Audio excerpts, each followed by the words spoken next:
downstairs, an alpha waiting at the altar, and a treaty that collapses if we don't give him a bride. I don't remind her that I am not the bride.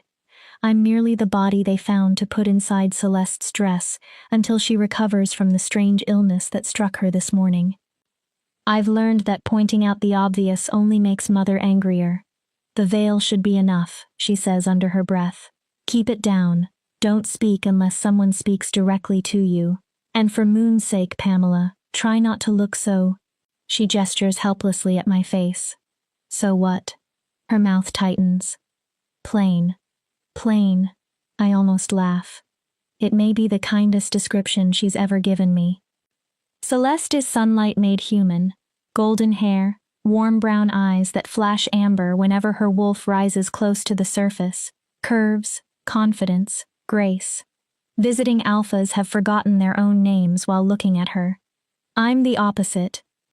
Dark hair that refuses every curl. Gray eyes father once called dead because they look too human. A narrow frame, sharp angles, and none of the effortless movement that belongs to wolves. And then there is the worst part. I'm barren. That is the real crime in my family. Not my inability to shift. There are late bloomers, even if I've never heard of one blooming, as late as 23. The unforgivable thing was discovered when I was 16. The healers said there was damage inside me. My womb was scarred by something they couldn't properly name. I would never carry a child. Never continue my father's bloodline. Never give a powerful wolf an heir. In father's eyes, that meant I would never be useful. There. Mother steps away and studies me with the same look she gives spoiled food. It will have to do. Remember, you're only standing in for Celeste. The second she's well enough, we'll switch you back. Alpha Blackthorn won't know. But I will. Father will too. He appears in the doorway wearing his ceremonial robes, disappointment already carved across his face. Is she ready? He asks Mother as though I'm furniture. As ready as she can be. Father's jaw tightens. He has ruled the Lachlan pack for 30 years, surviving challenges through ruthlessness, strategy, and the complete absence of mercy. He has never forgiven me for being born incorrectly. His first child. His firstborn daughter. The child who should have been a son, or at least a wolf. Anything except me. Listen carefully, Pamela. He still doesn't look directly at me. You will walk down the aisle. You will stand at the altar. When the priest asks the questions, you will nod. You will not speak. Yes, Father. Your voice sounds nothing like Celeste's. His gaze flicks toward the veil. When the marking comes, he stops. Something flashes over his face. Fear? No. Calculation. The veil should prevent complications. The marriage ritual is binding whether Blackthorn marks you immediately or your sister later. The treaty is what matters. Do you understand? Yes, Father. Pamela. Now he finally looks at me, and I understand exactly what I am to him. Not a daughter. A tool. If you destroy this alliance, if you cost me the Blackthorn Treaty, I will dissolve your place in this family. My stomach twists. We'll send you to one of the human settlements. You've always been more human than wolf anyway. The threat cuts straight through me. The human settlements. Places where wolves without packs slowly disappear from themselves. No shared bond, no purpose, no belonging, nothing except survival. I understand, I whisper. Good. Father turns away, then pauses at the doorway. Your sister is the valuable daughter, Pamela. Remember that. Whatever happens today, Celeste's happiness matters more than yours ever will. He leaves. Mother follows him, pressing a silk handkerchief to her eyes. Neither of them looks back. I remain alone, trapped inside my sister's wedding dress, preparing to live my sister's life for however long they need me. And I do what I've always done when the truth becomes unbearable. I tell myself a story. Once upon a time, there was a girl made from moonlight and wishes. She wasn't broken. She was simply different. And sometimes, in the right story, different could become something magical. A knock destroys the fantasy. It's time. The ceremony hall is breathtaking and terrifying. 300 wolves from more than a dozen packs fill the enormous space. Their combined energy presses against my skin until breathing feels difficult. Power, pack bonds, wolf, everything they possess and I don't. Father's beta, Thomas, escorts me down the aisle. I keep my head lowered and concentrate on not falling over Celeste's hem. The veil is thick. Faces blur behind it. Individual features disappear. But I feel him before I properly see him. Alpha Damien Blackthorn. His presence hits me like pressure before a storm. Massive, ancient, controlled. Damien is only 30, yet he commands the largest pack in the Northern Territories. Stories follow him everywhere. That he killed his own father in a challenge. That he has never lost a fight. That he chose Celeste because he needed a powerful Luna capable of producing equally powerful heirs. I am none of those things. Thomas brings me to the altar and releases my arm. I make the mistake of looking up. Damien Blackthorn is beautiful in the way a predator is beautiful. Dark hair, darker eyes, hard cheekbones, a sharp jaw, stillness that feels more dangerous than movement. He wears traditional black ceremonial clothing, embroidered in silver, matching the wolves stitched into Celeste's dress. He is looking at me. Studying me. His head tilts. His nostrils flare almost imperceptibly. My pulse explodes. Can he smell the difference? Does Celeste smell completely different? The priest begins. His words become meaningless beneath the pounding of my heart. I nod when I'm expected to. Offer my hand when instructed. Silver cords are wrapped around our wrists. For wolves, silver burns. For me, it's only cold. The priest turns toward me. Do you, Celeste Lachlan, accept this alpha as your mate, his pack as your own, and your bond as eternal? I nod. Silent, obedient. And do you, Damien Blackthorn, accept this wolf as your mate, your Luna, and your bond as eternal? I do. His voice is deep, rough, controlled. The priest raises his hands. Then by the power of the moon goddess and the oldest laws of our kind, I pronounce you mated. Alpha, you may mark your Luna. My breathing stops. This is where Celeste should be. His teeth should enter her skin. The plan is simple. The veil remains in place. He marks the woman he believes is Celeste. When my sister recovers, our families arrange some private ritual and somehow repair the deception. At least, that's what Father promised. Damien moves closer. His hand rises. Toward my veil. No, this wasn't part of the plan. The priest said the veil could remain. But Damien's fingers are already beneath its edge. Slowly, he lifts it. The fabric slides upward. My face is revealed. Our eyes meet. His widen. And something impossible happens. A collective gasp races through the hall. Damien's eyes turn gold. Not ordinary wolf amber. Pure gold. Ancient. Primal. Terrifying. You. The word leaves him like recognition instead of a question. I'm sorry. I break Father's command immediately. Panic crushes my throat. Celeste is sick. I never finish. Damien grabs my face with both hands and kisses me, as though he's drowning and I've become the first breath of air he's found. Shock freezes me. Then his canines descend. He bites. Pain explodes through my neck. The mark burns like lightning driven directly into my body. Every nerve catches fire. Someone screams. Maybe me. Maybe the crowd. The silver binding our wrists glows white. Then it shatters. All around us, 300 wolves drop to their knees. Every single one. Except me. Because Alpha Damien Blackthorn has just marked the wrong bride, and the woman standing beside him can't even shift. Chapter 2. The Beast's Bargain. Chaos erupts immediately. Father charges toward us. What have you done? He's shouting at Damien. But he's looking at me. The hatred in his eyes is so pure that for one terrible second, I forget how to breathe. You were supposed to. Silence. Damien doesn't shout. He doesn't need to. One word is enough. Father's mouth snaps closed. Power pours from Damien now, no longer hidden behind ceremonial control. It fills the hall until the air becomes heavy. This is what an alpha truly is. And Damien's hand remains against my neck, covering the mark that still burns beneath his palm. The ceremony is complete, the priest stammers. His face has gone white. The bond is sealed. I've never seen eyes turn gold like that. That only happens with true. I'm aware. Damien's voice is ice. His thumb moves over the mark. Fire races down my spine, and I barely stop myself from making a sound. My Luna needs rest. We are retiring. She's not your Luna. Mother's voice cuts through the silence.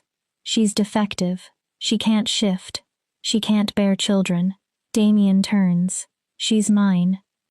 The growl beneath that single word shakes the windows. Anyone who speaks against my mate answers to me. Is that understood? No one responds. 300 wolves barely breathe. Damien scans the room. When I look at his face, cold crawls through my blood.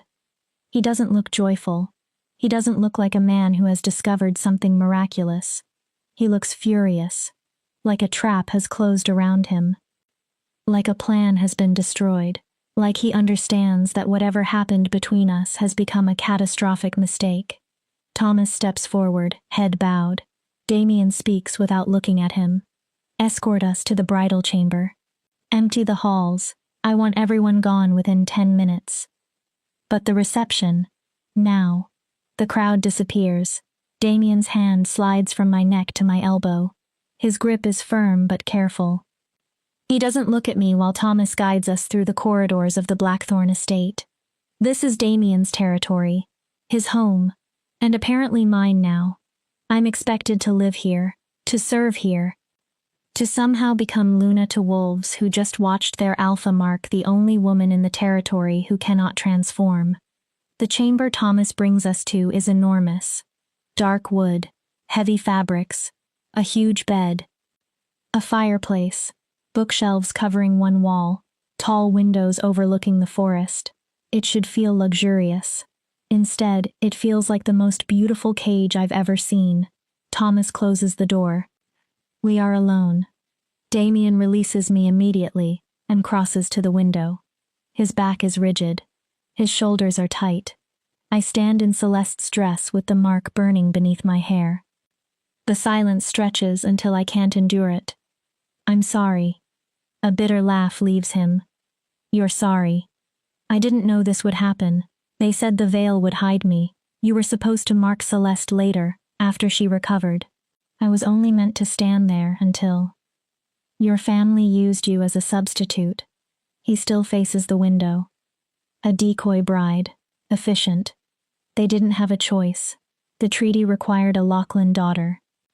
Any Lachlan daughter. Now he turns. The look in his eyes forces me back one step. Tell me something, Pamela. That is your name, isn't it? My stomach drops. The broken one. I swallow. Yes. Did you know what would happen when I lifted that veil? No, I swear. Because I did. I stare at him. He walks toward me. I knew the moment you entered the aisle. Your scent was wrong. Lighter. Too human. I knew you weren't Celeste. Then why did you lift it? He stops. His jaw flexes. I thought. He cuts himself off. It doesn't matter. Then why did you mark me? The question escapes before caution can stop it. If you already knew I wasn't Celeste, why? His voice drops. Because you looked at me. He's close now. Close enough that I can see gold still flickering beneath the dark brown of his eyes. Close enough that his scent fills my head. Pine. Smoke. Something wild. You looked at me, he repeats, and you weren't afraid. I don't speak. Every wolf in that room fears me. Your sister fears me. I could smell it in every letter she sent. Every meeting we had, she wants the title, the authority. She wants to be Luna badly enough to tolerate me.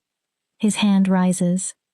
I flinch, but he only moves a loose strand of hair from my face. You looked at me like I was simply a man, not a monster to survive, not a throne to conquer. His expression tightens. And like a fool, I thought perhaps. He doesn't finish. He doesn't have to. I understand. For one impossible moment, Damien thought I might see him differently, that I might become something other than the political wife he had agreed to take. Then he learned what I am. I'm barren. He needs the truth without decoration. The healers confirmed it years ago. I can't give you children, I can't give you an heir, and I can't shift. I've never shifted once. I don't even know whether there's a wolf inside me. I'm broken. He finishes the sentence for me. Yes. I look down. I heard your mother. Everyone did. His hand falls away. And now we're trapped. The mark? Permanent. His expression is unreadable. The bond is sealed. Undoing it would kill one of us. The words hit harder than the bite. Then you'll have to kill. You? His laugh is sharp. No, that would make me look weak. An alpha who couldn't control himself and marked the wrong woman? My pack would fracture. Challengers would come from every direction. Then what? My voice breaks. What are we supposed to do? For several seconds, he only watches me. Then he says something completely unexpected. Tell me a story. I blink. What? You heard me. He walks to the chair beside the fireplace and sits. I watched you before the ceremony. Your lips were moving. You were telling yourself something. He gestures toward the chair opposite him. What story? It feels like a test. Like some invisible blade hangs above me, and the wrong answer will bring it down. But lying has never been one of my talents. I was telling myself I was a girl made from moonlight and wishes. His eyebrows lift slightly. That being different wasn't the same thing as being broken. That, in the right story, different could be magical. And do you believe it? No. The answer hurts. No. I think different usually means broken with a prettier name. Something changes in his expression. Not kindness, but something less hard. At least you're honest. He settles deeper into the chair. That's rare. Here's our situation, Pamela. We're publicly mated. The bond is genuine and permanent. Rejecting you would damage my authority. Keeping you destroys the future of my bloodline. My fingers curl into the skirt. I need heirs. Strong wolf heirs. You cannot provide them. I know. I've always known. That's why father could threaten me with exile so easily. That's why no wolf ever wanted me. Damien continues. There may be another solution. Hope rises before I can stop it. What solution? An heir is not legally required to come from my mate. Northern law says an alpha must produce an heir. It doesn't specify that his Luna must bear the child. My hope turns cold. You want another woman. A breeding partner. His tone is almost clinical. Temporary, discreet. She bears the child. You acknowledge that child is ours. The pack accepts the heir. A mistress. If you insist on calling it that. And what would I be? Safe. The word lands differently from everything else. You would have rank, protection, a home. No one could send you to a human settlement. You would have freedom, within reason. His eyes flick toward the shelves. And access to the library. I noticed you looking at it. I own more than 10,000 books. Books. Safety. A home. A place in the world. It is more than anyone has ever offered me. All I would need to do is smile beside him, while another woman gives him everything I never can. And if I refuse? His expression hardens.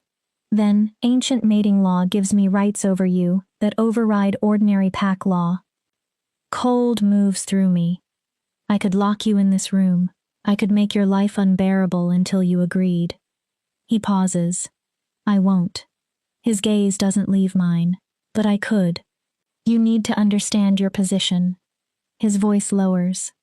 You're mine now, whether either of us intended it or not. There it is. The monster everyone whispers about. Controlled. Civilized. Dangerous anyway. I should be terrified into obedience. Instead, I hear myself say, what if I gave you something else? One eyebrow rises. What could you possibly have that I want? A riddle. Silence. He stares at me. A riddle. Yes. He says it as though testing whether the word itself is absurd.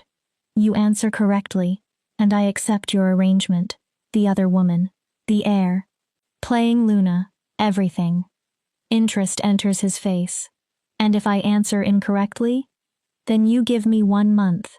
His eyes sharpen. 1 month where you actually try. No mistress, no arrangements, just us. You try to see whether this bond could become something real. I've lost my mind. There is no other explanation. I'm gambling my future on a riddle, because some foolish part of me refuses to accept that the man who marked me because I looked at him without fear wants nothing more. You're serious. He leans forward. You want to gamble your entire future on a riddle? I want to be more than decoration. My voice steadies. More than the broken wolf pretending to be Luna. If I'm trapped in this bond, I want to be trapped with someone who at least tried to see me as a real person. The fire crackles between us. Finally, Damien rises. He crosses the room. This time, when he reaches out and lifts my chin, I don't flinch. One riddle. His eyes hold mine. One chance. If I solve it, you become my obedient Luna, and I handle the heir problem my way. Yes. If I fail, I give you a month of genuine effort. Yes. Even if that month changes nothing? I understand. Even if you still end up alone in a beautiful cage while I do whatever the pack requires? I understand. A faint, dangerous amusement touches his mouth. Then ask your riddle, little mate. I draw a breath. I'm already marked. Already trapped. Already ruined by everyone else's standards. What is one more risk? What is the thing that breaks when you name it, but becomes stronger when you keep it? It cannot be bought, stolen, or forced. It weighs nothing, yet it can carry the world. It is fragile, yet unbreakable. Damien's eyes narrow. He thinks. Really thinks. Silence, he says eventually. That's the obvious answer. Silence breaks when spoken and grows through keeping. Is that your answer? No. He rises and begins pacing. Too simple. Then he stops. Trust. My heart jumps. Trust can be destroyed the moment you demand it outright. It grows through what people quietly do over time. It can't be bought or forced. He's close. Very close. Once genuinely given, it can become almost impossible to break. Is that your answer? Again, he pauses, then turns fully toward me. Love. His voice is quiet. The answer is love. My pulse stops. Love breaks when it becomes an obligation, when someone demands it. But real love becomes stronger through keeping it, choosing it again and again. He steps closer. It can't be purchased. It can't be stolen. It can't be forced. His gaze pins me. It weighs nothing and still carries impossible burdens. It's fragile enough to destroy a person and strong enough to survive almost anything. I can't move. He's right. Completely right. The feared monster of the Northern Territories. The ruthless alpha who proposed using another woman to produce his child. He understood what I was truly asking. Could love exist inside something this damaged? You're right, I whisper. Something passes across his face. Not victory exactly. Something far more complicated. But the result is the same. He won, which means I lost. Then it's settled. His voice becomes businesslike again. You'll act as Luna. I'll keep the breeding partner discreet. The pack will see a united pair. You'll have your books and freedom. I'll have an heir. He walks toward the door. Everyone gets what they need. Everyone, I repeat. This is our wedding night. But we're not married in any meaningful sense. Damien. His hand stops on the door. It feels strange to use his name. Why did you answer? He doesn't turn. You could have forced me to accept your plan. You already said you had the right. For several seconds, he says nothing. Then, because you asked me to see you as real, Pamela. His voice is low. And real things deserve choices. The door opens. Even when the choices are rigged. Then he's gone.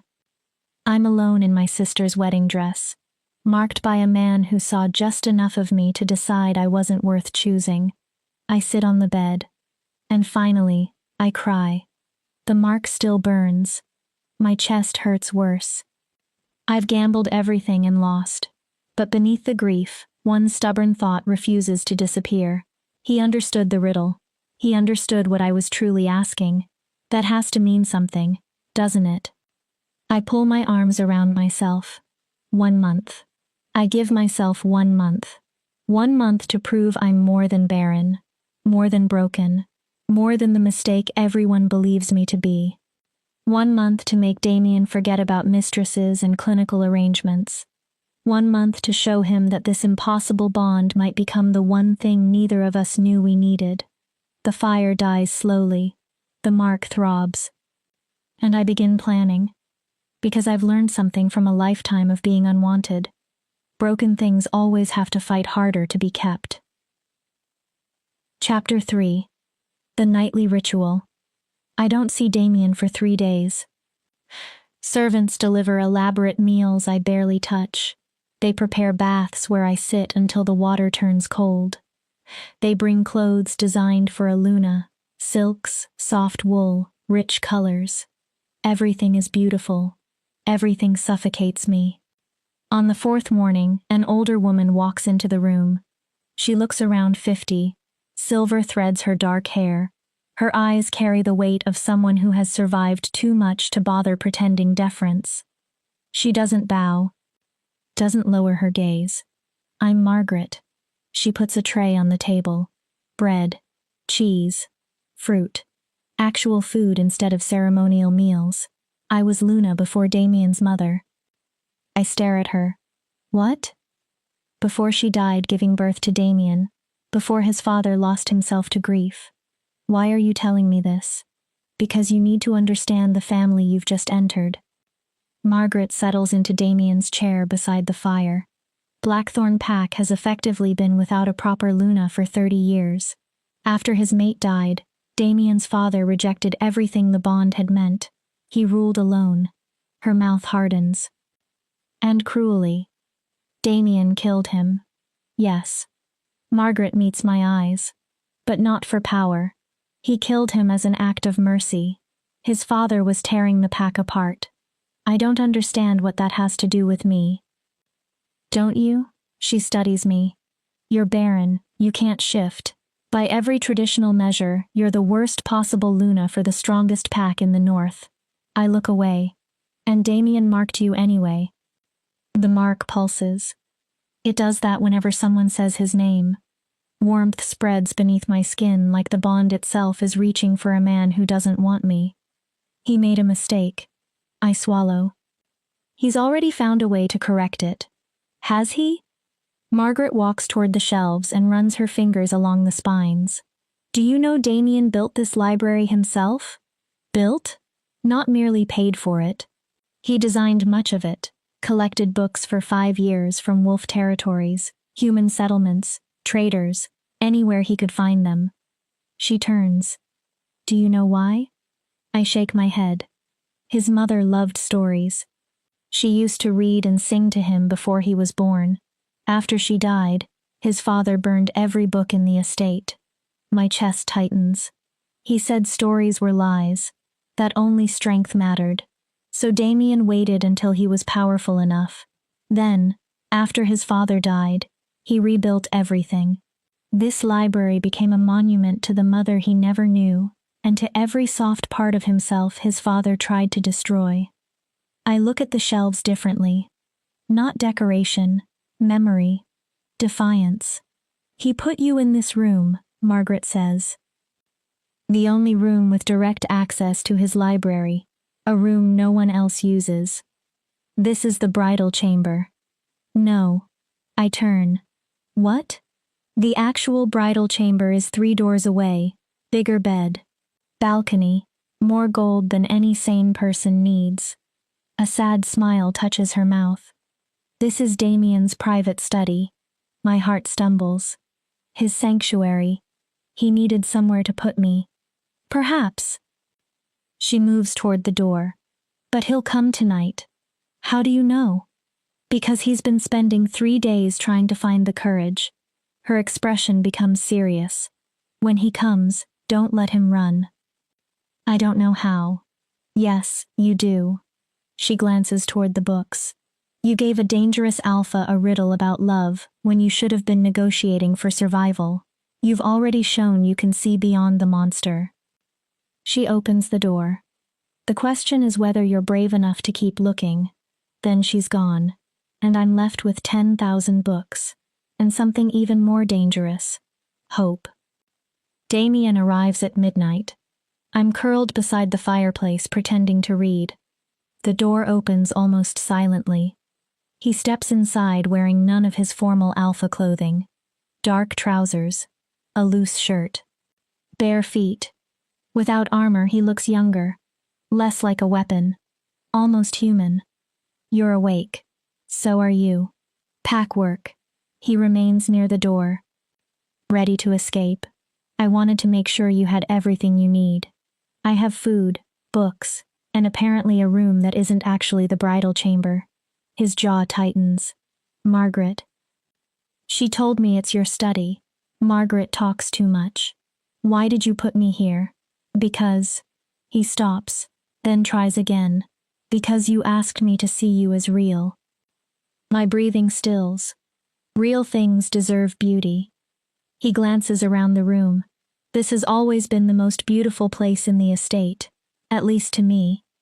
The admission hangs between us. Exposed. Dangerous. He gestures toward my book. What are you reading? Fairy tales. Wolf tales? Human ones. What's the difference? I touch the worn cover. Wolf stories are usually about order, alpha and omega, strength and weakness, the powerful, protecting those beneath them. And human stories? Transformation. I smile faintly. Beasts becoming princes. Curses broken by love. Broken people becoming whole. Which do you prefer? The question feels more important than it should. I used to prefer wolf stories. The rules were clear. I meet his eyes. But now I think humans understood something wolves sometimes don't. What? Being broken doesn't have to be the end. He watches me. Sometimes the beast is still a beast at the end of the story. Maybe that's fine. Because love isn't always about changing someone. My voice softens. Sometimes it's about accepting what they already are. Damien finally walks toward the second chair. He sits opposite me. 4 nights ago, we sat in exactly these positions negotiating the terms of my prison. Tonight there is no bargain. Only silence. Then, read to me. I blink. What? You wanted 1 month of genuine effort. There is something raw in his expression. I'm trying. I open the book. My hands tremble. I choose Beauty and the Beast. At first my voice sounds stiff, but gradually I forget to be afraid. Damien listens without moving. When I finish, silence settles between us. The beast lets her leave, he says. Yes. Even though losing her might kill him. Yes. He loves her enough to give her freedom. I nod. That's not how our world works. His eyes darken. Bonded wolves don't simply release each other. Separation can drive mates insane. It's only a story. Is it? He leans forward. Or is it a map? A way to imagine what love might become if we weren't all terrified of losing control. I have no answer. But something changes. Not the bond. The bond is always there, pulling beneath my ribs. This is quieter. Something chosen. At the door, Damien pauses. Tomorrow. Same time. You want another story? I want. He looks away. I want to understand why a woman who has never been properly loved would gamble everything on a riddle about love. He opens the door. Maybe your stories can explain it. Then he leaves. I sit there staring at the book. He's coming back. He wants to understand me. It isn't love. Not yet. Maybe never. But it is a beginning. And for someone who has spent her whole life being treated like nothing, a beginning feels almost like everything. It becomes our ritual. Every night at midnight, Damien comes. Every night, I read. Fairy tales. Myths. Poetry that makes his face do strange, complicated things. He never stays longer than an hour. He never touches me. He never mentions the breeding partner. We simply sit together. And slowly, so slowly I almost miss it, something grows. On the 7th night, he carries a book. Read this. The volume is small. It's leather soft from age. It belonged to my mother. I take it carefully. The story is about a wolf who falls in love with the moon. Every night he howls for her. He knows she will never descend to him. He knows he can never climb high enough to reach her. But he howls anyway. Because some love is worth the impossibility. When I finish, tears sting my eyes. My mother used to say my father was her moon, Damien murmurs. Impossible to reach, but worth howling for. He stares into the flames. Then she died. His voice changes. And he couldn't bear the howling anymore, so he stopped listening to anything soft. Is that why you created the library? Partly. He rests his forearms on his knees. The world kept trying to turn me into him, hard, closed, convinced that tenderness was weakness. He looks at me. But you walked toward me in a dress that didn't fit, prepared to marry a monster, and you were telling yourself some ridiculous story about moonlight. I almost smile. It was ridiculous. It was soft. His voice becomes quieter. Beautiful. He takes a breath. I thought that if someone who had been broken as many times as you could still choose something soft, maybe I could choose it too. I don't know what to say to that. So I do what I always do. I tell him a story. Once upon a time, there was a beast who lived in a castle filled with books. Damien becomes still. He collected stories because he'd forgotten how to tell his own. Then one day, a girl arrived. I looked directly at him. She couldn't shift. She couldn't have children. She couldn't become anything the world expected from her. His breathing changes. She should have feared the beast. I continue. But she noticed something nobody else did. The beast was broken too, trapped too, desperate for someone to see the man beneath the monster. And what happened? His voice is rough. I don't know. You don't? The story isn't finished. Then how does it end? I hold his gaze across the fire. How do you want it to end? Damien stands abruptly.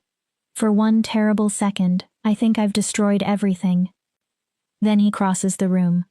He kneels before my chair until we're eye to eye. His hand cups my face. The gentleness steals my breath. I want. His thumb moves over my cheek. I want to learn how to become the beast who deserves the girl. My chest hurts. But I don't know whether enough softness survived inside me. Then let me help you find it. The words barely make a sound. That's what this month should be for. Not proving I'm enough for you. I cover his hand with mine. Finding out whether we could become enough for each other. Electricity rushes through the bond. You're dangerous, little mate. Why? You make me want impossible things. Like what? A real marriage. His jaw tightens. A partner instead of an alliance. He hesitates. Like? Love? I finish it for him. Yes.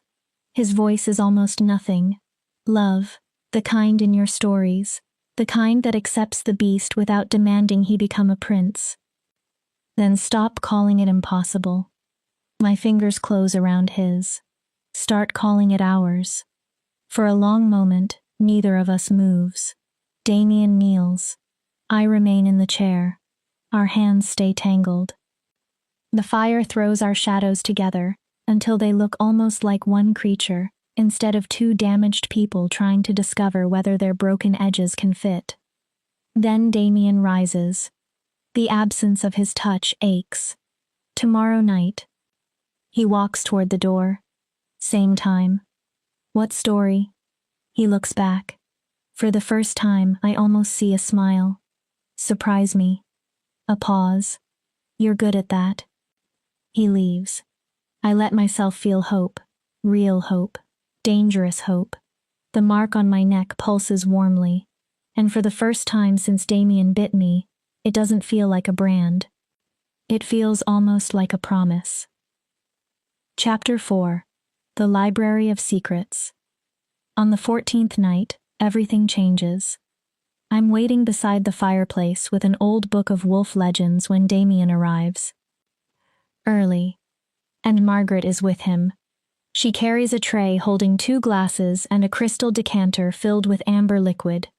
She sets it down, gives me a meaningful look, and says nothing except, "Don't waste this." Then she leaves. Damien pours 2 glasses. Whiskey. He offers one to me. My mother's recipe, wildflowers and mountain honey. Our fingers brush as I take it. The bond hums. You've never brought alcohol before. I've never needed courage before. Instead of sitting, Damien goes to the shelves. His fingers move over the books. There's something you need to know. My stomach tightens. Once I show you, I can't take it back. You'll know something no one knows, not even my beta. Why tell me? Because you gave me a riddle about love, and then spent 2 weeks reading fairy tales as though you genuinely believe them. He takes down a large leather book with no title. And because you're either the bravest person I've ever known or the most foolish, I haven't decided which. He sits on the floor, back against his chair. The gesture is so casual that I lower myself beside him. Our shoulders nearly touch. He places the book between us. This is the truth about the curse. The pages are filled with journals. Different handwriting, different generations. What curse? The Blackthorn curse. He looks at me. The reason my father went mad. He turns a page. The reason I never took a mate before you. I catch fragments. 3 forms. Couldn't distinguish reality. Full moon. Madness. I don't understand. Damien drinks deeply. For 6 generations, every Blackthorn alpha has carried the same curse. He sets the glass down. When we find our true mate, not someone chosen for politics, but the person the moon goddess binds to us, we see that mate in 3 different forms. My skin goes cold. 3 versions of the same person. His mouth tightens, and we cannot tell which is real. He tells me about his father. Damien's mother appeared to him in 3 forms. One gentle, one cold and manipulative, one wild and dangerous. All identical in body, completely different in nature. His father spent years trying to identify the true woman beneath them. The obsession poisoned him. When she died, Damien says, some part of him was relieved. My stomach turns, because death reduced her to one version. That's horrible. Yes. He turns another page. A drawing fills it. 3 women. The same face. 3 expressions. This was how he drew her. Again and again. My voice becomes small. Do you see me that way? Damien doesn't answer. He doesn't need to. Tell me. He traces the page with one finger. The first Pamela is exactly what the world says you are. My body stiffens. Broken. Barren. Almost human. Unable to shift. Unable to give me children. Everything my pack should reject in a Luna. Each word cuts. Fragile. Weak. A liability. I force myself not to look away. The second? Cunning. His gaze goes distant. She used the riddle to trap me, uses stories to soften me. She studies every weakness, waiting until she can destroy what I've built. My heart beats harder. A spy, perhaps. Or simply a woman intelligent enough to recognize vulnerability and exploit it. And the third? Damien becomes silent. Please. Finally, his eyes find mine. The third is perfect. I stop breathing. She's brave, honest. She sees life through stories because reality has been cruel to her. His voice drops. Her barrenness isn't a defect. It's freedom. No one can reduce her to political breeding. He looks almost haunted. She doesn't shift because she doesn't need a wolf to be strong. Her strength is quieter. His fingers tighten around the book.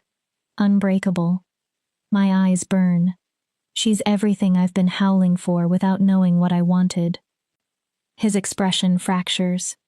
And she frightens me more than the others. Why?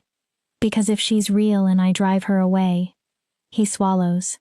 I become my father. Mad. Alone. Destroyed by the loss. Which one do you believe? That's the curse. His voice cracks around my name.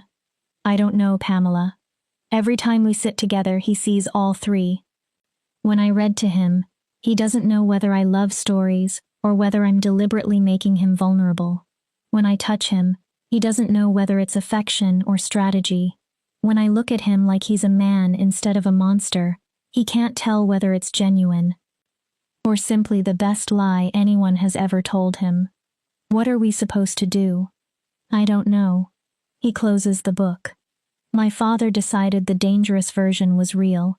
He became suspicious of everything my mother did. His face goes cold. He treated her with cruelty until he destroyed her. But she died in childbirth. Her body did. His eyes lower. I've read her journals. Her heart died long before Damien Blackthorne was born. Understanding comes slowly. That's why you offered the arrangement. Partly. He looks at me. If I never fully believe any version of you, then no version can destroy me. Distance felt safer. His hand finds mine. But then you asked me for stories. Our fingers intertwine. And sometimes, while you're reading, all three versions overlap. For a second, I think I can see you. What if the curse itself is lying? He watches me. What if there has only ever been one Pamela, and the curse simply makes you question whatever is directly in front of you? That's what I'm trying to understand. His thumb moves across my palm. That's why I return every night, why I listen, why I'm showing you this. Then ask me. The force in my own voice surprises me. Don't guess. Don't sit alone wondering whether I'm manipulating you. Ask. Would you tell me? Yes. Would you? The question kills my certainty. He explains it himself. The manipulative Pamela would lie perfectly. The frightened Pamela might lie to survive. Only the perfect Pamela would always tell the truth. And that is the version he's most afraid to believe. We're trapped. He can't trust what he sees.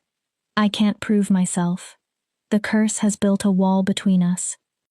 What happened to the other Blackthorne alphas? I suddenly ask. 6 generations. Someone must have beaten it. Damien's expression becomes darker. No one did. Some went mad. Some destroyed their mates. Some chose solitude because risking love seemed worse. The curse has never been broken. Then maybe we're trying to solve the wrong problem. He frowns. What? Maybe the curse doesn't need to be broken. I turn toward him. Maybe it needs to be accepted. That makes no sense. You see 3 versions of me. I force myself onward. What if all 3 are real? Pamela. I am barren. I am weak in many of the ways wolves value. That's real. He goes silent. And I am capable of manipulation. I give him a sad smile. I used a riddle to force you into a bet. His mouth almost moves. I could be dangerous if I chose to be. I breathe in. But I'm also the woman who still believes in fairy tales. The woman who wants this bond to become real. My voice trembles. The woman falling in love with a beast who brings me his mother's books and drinks her whiskey and shows me the parts of himself he thinks will make me run. Damien stares at me. I continue. What if your father failed because he needed your mother to be only one thing, good or evil, safe or dangerous, loving or manipulative? But people aren't one thing. We contradict ourselves. We can be weak and strong, afraid and brave, kind and dangerous, all at once. So I should accept that you might manipulate me? You should accept that I can. I take his hand. Then choose to trust me anyway. He becomes very still. Not because you know I'll never hurt you, because nobody can know that. The fire cracks. But because living in permanent suspicion is another kind of madness. A clock somewhere in the estate strikes midnight. You're asking me for faith. I'm asking you to do what the beast did. My heart pounds. Love me enough to risk being wrong. His eyes burn gold around the edges. And if you're the dangerous version, if this entire conversation is manipulation, I smile. Then at least you'll be destroyed by someone who loved you enough to make you believe in fairy tales first. For one stunned second, he simply looks at me. Then Damien Blackthorne laughs. Actually laughs. Short. Surprised. Almost painful. You're either the wisest woman I've met or the most dangerous. Maybe both. Maybe. I lean closer. Maybe it doesn't matter, because you're choosing me anyway. Is that confidence? His face comes nearer. Or manipulation. Does it matter? We are close enough that I can see gold moving beneath brown. The curse fighting something else. Hope. Want. The possibility that two broken people might save each other without changing what they are. Read to me. His voice is quiet. No more curses tonight. So I read. The story is about a wolf who loses his voice in battle. He can never howl again. He believes that makes him useless until he meets a deaf wolf who shows him that communication was never only sound. It's presence. Showing up. Staying. When I finish, Damien's head rests against my shoulder. I'm tired. His voice is barely audible. Of seeing three versions? Yes. Of trying to solve everything? Yes. Of being strong every moment of every day. A longer pause. Yes. Then don't be strong here. If I'm weak, I'm vulnerable. Yes. If I'm vulnerable, you can destroy me. Yes. I look down at him. I could. His body goes still. But I won't. Promise. I promise. The word echoes through me. Promise. Suddenly, I understand my own riddle differently. The thing that breaks when named. The thing strengthened through keeping. Not only love. A promise. Choosing someone when certainty is impossible. Trusting while fear still exists. Returning every night even when every instinct says closeness is dangerous. Damien lifts his head. I want to try something. What? It might make the curse worse. That does not sound reassuring. I need to know whether the bond can recognize truth even when my eyes can't. My breath catches. All right. He turns toward me. One hand cups my cheek, then the other. He holds my face as though I'm precious. Tell me something true. About what? You. Not the story you tell yourself. Something you've never admitted to anyone. I close my eyes.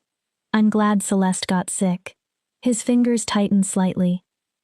I'm glad I was the one who walked down that aisle. The confession hurts. Even knowing everything that happened afterward, I'd rather be trapped here with you than free somewhere without you. My throat closes. And that makes me feel horrible, because Celeste wanted you first. She was supposed to have you. I open my eyes. But I can't make myself wish it had happened differently. My turn. Damien's voice is rough. I knew you weren't Celeste before I lifted your veil. I stare at him. Your scent was wrong. Your heartbeat was different. Everything about you told me another woman was standing there. Then why? Curiosity. He swallows. Recognition. Something inside me recognized something inside you before I understood what it was. His eyes hold mine. I marked you knowing you weren't Celeste. My heart races. Knowing what? Enough. His mouth twists. Knowing about your inability to shift, knowing you were considered barren. He draws closer. And I did it anyway, because you were the only real thing in a room full of performance. His face is inches away. Gold and brown battle inside his eyes. Which version am I now? I whisper. All three. A pause. None. He breathes. I don't think it matters. Then he kisses me. Not like the marking. That had been violence and instinct and possession. This is a question. A hand reaching into darkness and hoping another hand will answer. His lips move gently over mine. The bond explodes. Warmth rushes through every bone in my body. When we separate, both of us are trembling. That felt real. It was. All three versions were there. Then maybe we're all real. He rests his forehead against mine. I'm still afraid. So am I. That I'm choosing wrong. Then be afraid with me. I touch his face. Don't run yet. He closes his eyes. How many days remain in your month? 14. Not enough. No. Not enough time to unlearn an entire lifetime. Then we take longer. I almost laugh. A year. 10 years. Whatever we need. And the pack? The pack needs a Luna who exists. Not decoration hidden inside a beautiful room. I hold his gaze. And they need an alpha who isn't afraid of every soft part of himself. Bloodlines matter. So do people. I move closer. Maybe we matter more than whatever everyone says we're supposed to become. Damien studies me. I wonder which Pamela he sees. Then he smiles. Really smiles. The change in him is astonishing. You're going to ruin me. Completely? Utterly. Is that bad? I don't know yet. His hand closes around mine. Ask me again in 14 days. Instead of leaving, Damien walks toward the bed. Stay. The word escapes me. He turns. I mean, heat rushes into my face. Not for anything, just sleep here. His expression softens. Let me prove being close to me doesn't automatically destroy you. Every lesson from his father should make him refuse. Instead, Damien starts removing his boots. Just sleeping. Just sleeping. We lie on opposite sides of the bed. A careful distance separates us. Darkness fills the room.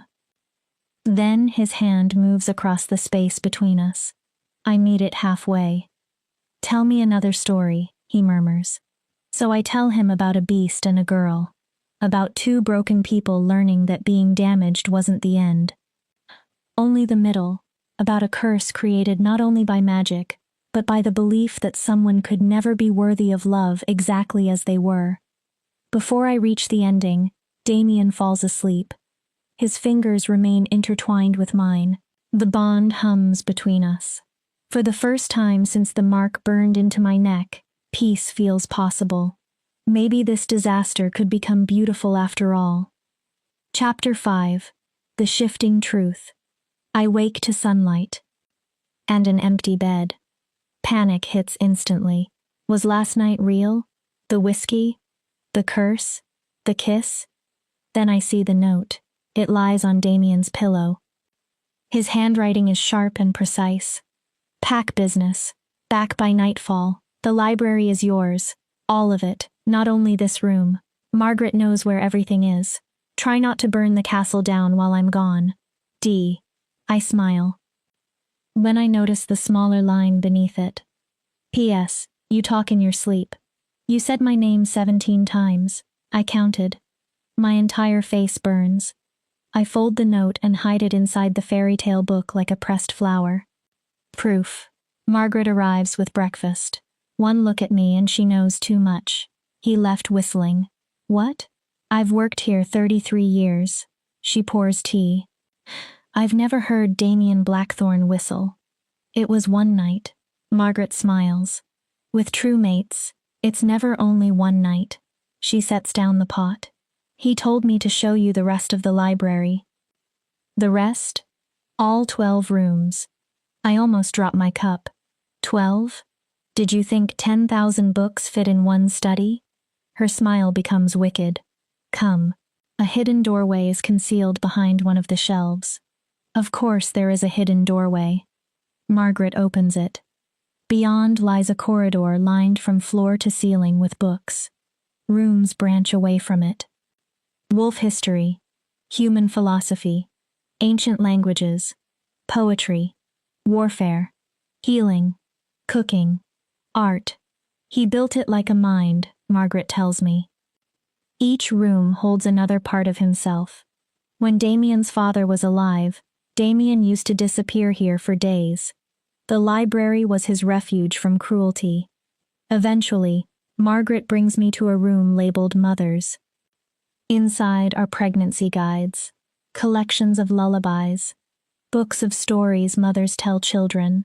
At the center stands an old rocking chair polished smooth from use. His mother's.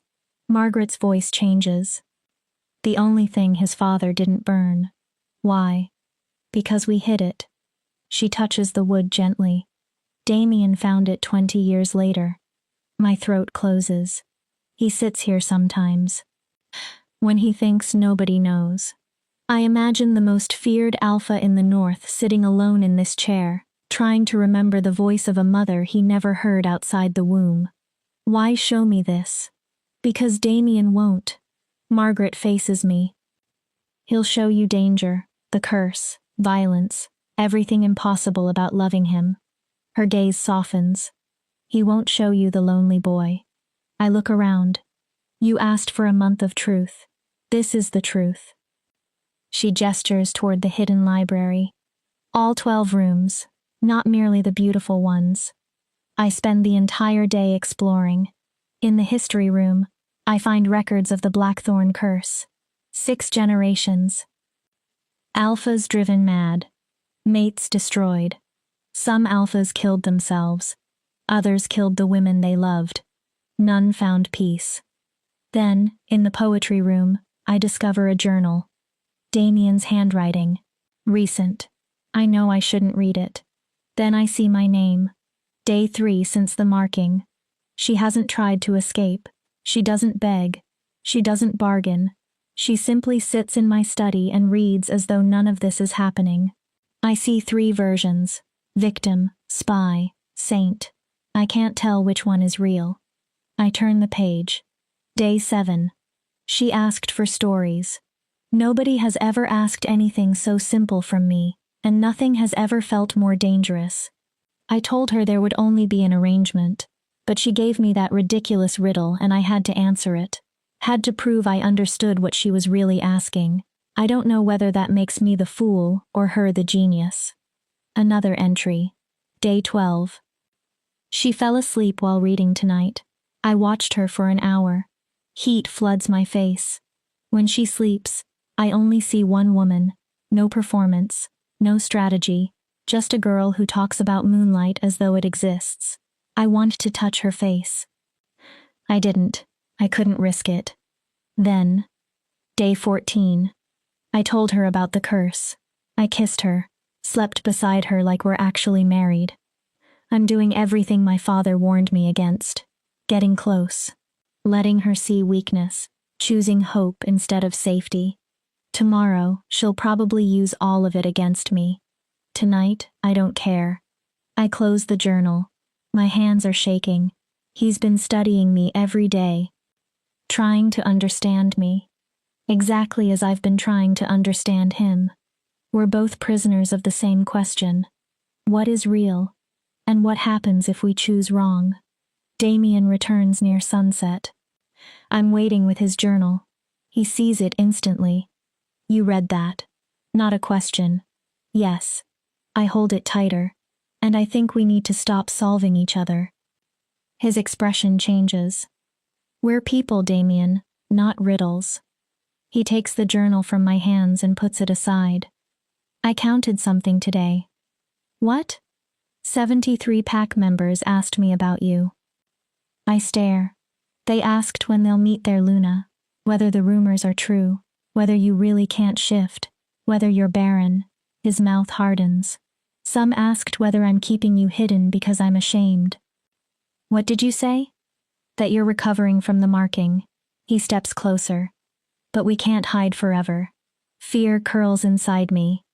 They'll see everything I can't do. Yes. They'll question your judgment. Probably. Then why do it? My mind flashes to his original arrangement.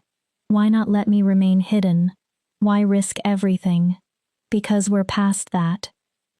He takes my hand. I'm tired of pretending you aren't the most interesting thing that's happened to me in 30 years. My heart stumbles.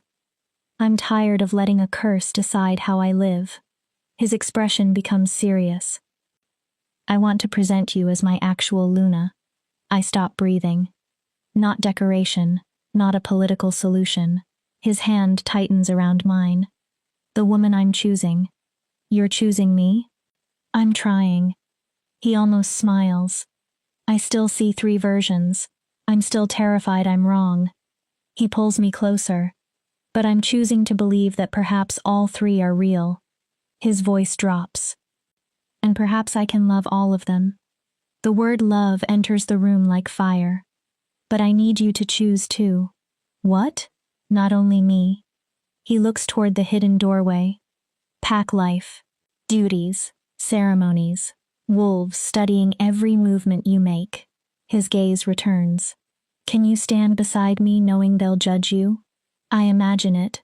Hundreds of wolves. Everyone capable of doing what I can't. Their eyes. Their whispers. Then I remember Damien whistling. His journal. 12 rooms built because a boy refused to let the world burn every soft thing inside him. Yes. His brows lift. Even though you're afraid. Especially because I'm afraid. I smile slightly. Someone told me being afraid with someone is braver than being safe alone. Damien smiles back. Sounds like a very wise person. She's improving. He kisses me. Deeper this time. The bond flares. When we separate, his breathing is uneven. The gathering is in 3 days. Gathering?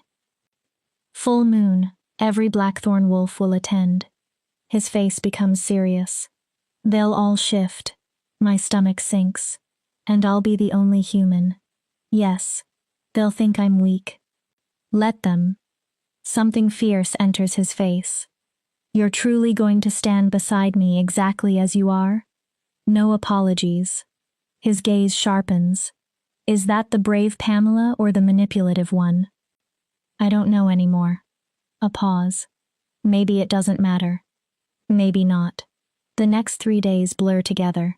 Margaret brings a seamstress. This time, the dress is mine. Deep midnight blue. Silver moons instead of wolves. If you can't shift, Margaret tells me, then the moon becomes your symbol. The moon? The thing wolves howl for.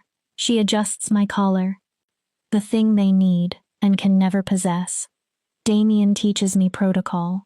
Ranks. Greetings. Commands. How to stand without shrinking when every instinct tells me to disappear. You're Luna, he reminds me. Everyone except me ranks beneath you. That feels absurd. Get used to it. I can't fight them. You don't need claws to have authority. He lifts my chin. Stop apologizing for existing. At night, our ritual continues. Stories. Whiskey. Conversations until sunrise. Damien tells me about challengers he's killed. About leadership. About nights he wanted to abandon everything. I tell him about Celeste's first shift. How I watched my younger sister become a wolf while I remained exactly the same. I tell him about the healer. The barren womb. Father's face closing when he heard. Then I tell Damien about the threat before the wedding. He said he'd exile you? Damien's voice turns dangerous. If I ruined the alliance. I shrug. It wasn't much of a threat, more a fact.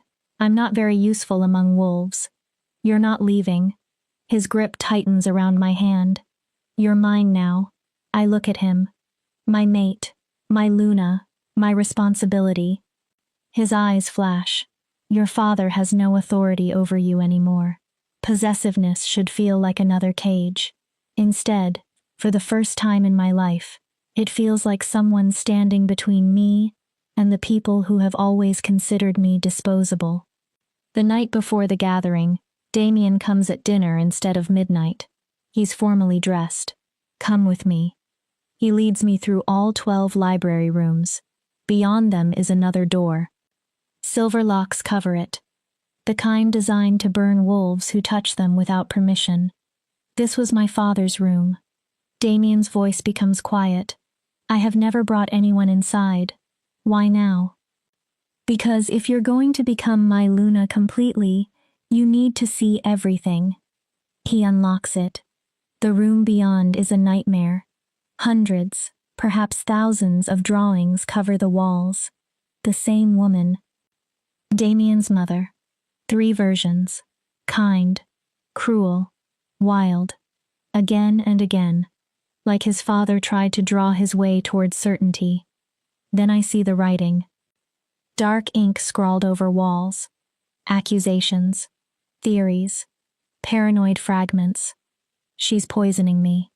Version 1 makes me weak. Version 2 wants my throne. Version 3 is the goddess testing me. If I choose wrong, everyone dies.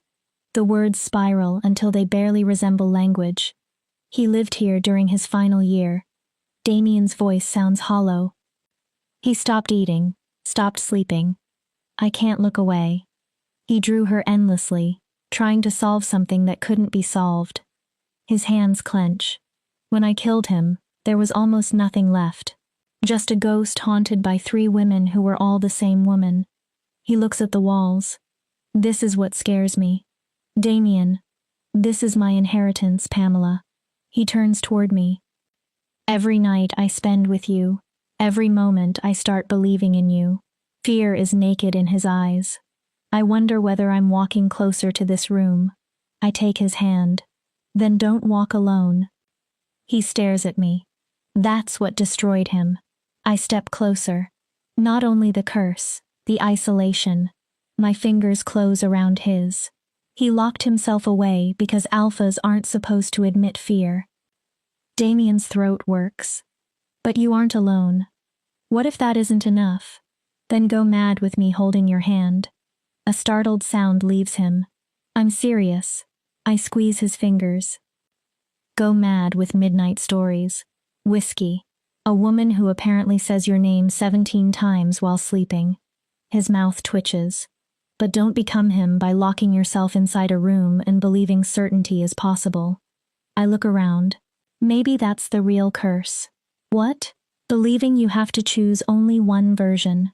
Damien pulls me into his arms. Hard enough that breathing becomes difficult.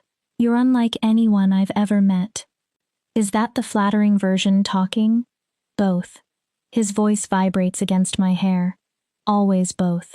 Surrounded by the evidence of his father's madness, I make him a promise. Tomorrow I'll stand beside you. His arms tighten. As Luna, not perfectly, not like Celeste would. I look up at him. As me. Broken. Barren. Almost human. Exactly as I am. And if they see weakness, we prove them wrong. Damien kisses me. Here, in the room where his father's love turned into madness, it feels like we're rewriting the ending. When we leave, he locks the door. I'm never coming back inside. Good. He looks at the key. But I'm keeping this. Why? To remember that isolation was the real danger. He looks at me. And that you pulled me out before I knew I was drowning. That night, we don't read. We lie together in darkness. The bond hums. I'm still seeing 3 versions, Damien admits. I know. I'm still afraid. I know that too. Tomorrow, I'm going to tell 300 wolves that you're mine, that I choose you, that they'll respect you or answer to me. Very alpha. It is. His fingers move over my shoulder. But it's also just me trying to choose you in whatever imperfect way I know how. I smile into the darkness. That's all I wanted. A cursed alpha who may go mad. A cursed alpha who builds libraries for his mother. I move closer and write secret journal entries. He groans and whistles. Margaret told you. Of course. He laughs quietly. You're either going to save me or destroy me, Pamela Blackthorne. The name stops me. Blackthorne? Do you want it? I think about Pamela Lachlan, disposable daughter. Broken firstborn, the substitute bride. Then Pamela Blackthorne, mate to a cursed alpha, keeper of stories. Possibly Luna of the most powerful pack in the north. Yes. My voice is certain. I want it. Then it's yours. We fall asleep newly named, newly chosen, terrified of tomorrow, but terrified together. And somehow that changes everything. Chapter 6. The Gathering. The full moon rises over Blackthorn territory like a silver eye. I stand before a mirror while Margaret fastens my dress. Our room now, mine and Damien's. The midnight blue fabric moves like water. Silver moons catch the light. I look important. I look like I belong. I look like a lie. Stop. Margaret catches my expression. You're Luna, start behaving like one. I can't shift. I know. When they run, I'll be standing there like the moon they're all howling toward. She grips my shoulders. Listen carefully. You are not less because you cannot become a wolf. What if they reject me? Then Damien handles it. That's reassuring. It's what alphas do. Her expression softens. But I don't think they'll reject you. Why? They're curious. She adjusts a silver clasp. They've seen their alpha become different since you arrived. Different? Happier. I look away. Don't underestimate what that means. After 30 years of this family, teaching everyone that softness leads to ruin. A knock interrupts us. Damien enters. And for 1 second, I forget to breathe. Black leather. Silver buckles. Ceremonial alpha clothing. Danger made elegant. But his eyes matter more. They're focused. Clearer than they've been in days. You look... He stops. Bad? Like the moon became flesh. Heat rises into my cheeks. Is that good? It's perfect. He takes my hands. Ready? No. Good. I stare. Good. Bravery would be meaningless without fear. A slight smile. That's my Luna. Margaret leaves. Damien pulls me close. His scent has become something my body recognizes immediately as home. I need to tell you something before we leave. My stomach drops. What? Someone may challenge me. For your title? No. His jaw hardens. For you. I stare. Ancient law allows a pack member to challenge an alpha's chosen Luna if they believe she's fundamentally unfit. My blood turns cold. If someone invokes it, I either agree and dissolve our bond. His fingers tighten around mine. Or I fight the challenger. How far? To the death, if necessary. Horror floods me. You'd kill someone because I can't shift? You're not broken. That wasn't my question. Yes. He says it with frightening calm. I would kill anyone who tried to take you from me. I need you to understand what tonight means. His expression becomes Alpha Damien again. Presenting you isn't merely ceremonial. His voice lowers. It's a declaration that nobody decides whom I choose. Maybe we should wait. No. The answer is immediate. No more hiding you. His eyes flash. No more pretending you're someone else. He lifts my chin. Tonight they meet Pamela Blackthorne exactly as she is. And if they hate me, they answer to me. The man who killed his father stands before me. The ruthless alpha. The feared predator. I should feel endangered. Instead, I feel safe. All right. I take his hand. Let's go. The gathering grounds lie deep in Blackthorn Forest. 300 wolves wait beneath the moon in human form, most wearing little because they're preparing to shift. They fall silent when Damien and I emerge. Their attention lands on me with physical weight, assessing, judging, finding every flaw. Damien's hand rests firmly against my lower back. At the clearing's center is a raised stone platform worn smooth by generations. He guides me onto it, then faces his pack. Blackthorn pack. His command rolls through the clearing. I present Pamela Blackthorn. He takes my hand. My mate. A pause. Your Luna. Silence. Then a voice. She can't shift. No. Damien doesn't flinch. She can't. She's Barren. An older woman calls from the crowd. The Lachlan healers confirmed it. True. Murmurs spread. I hold myself upright. Then a young male steps forward. Why? Damien's gaze hardens.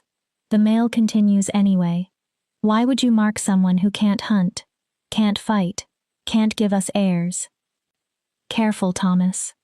So this is Thomas. The same young wolf who has apparently been muttering about me for days. You're questioning your alpha. I'm questioning your judgment. Several wolves react.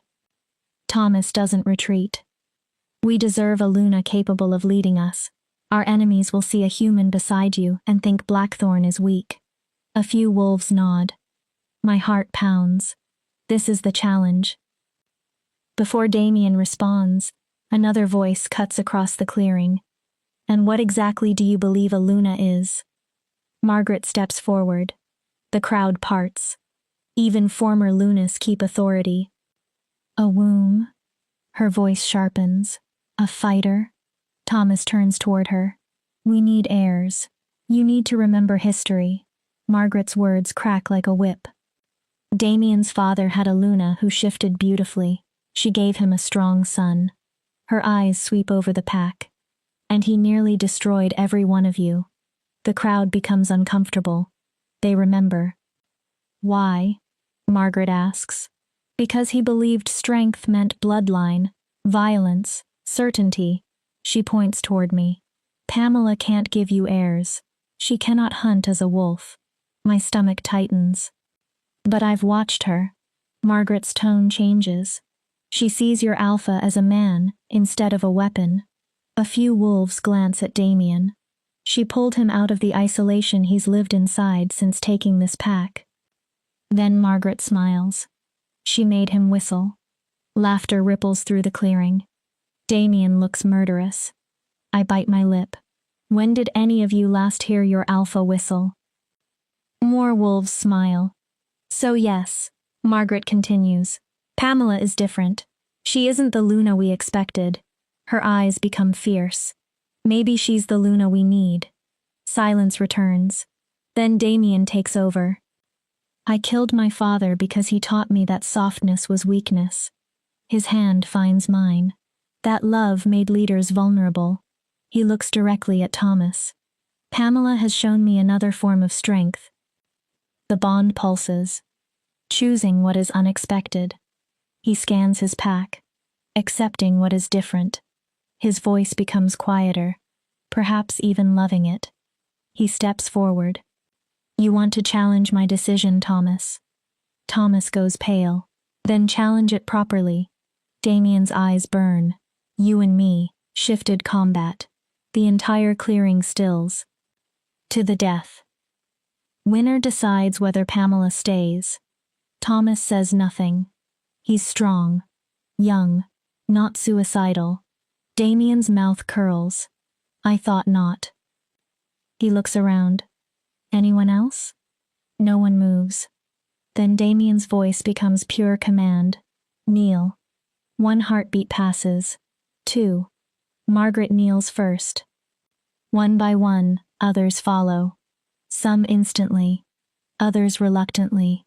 300 wolves lower themselves beneath the moon, acknowledging me. Almost all. Thomas remains standing.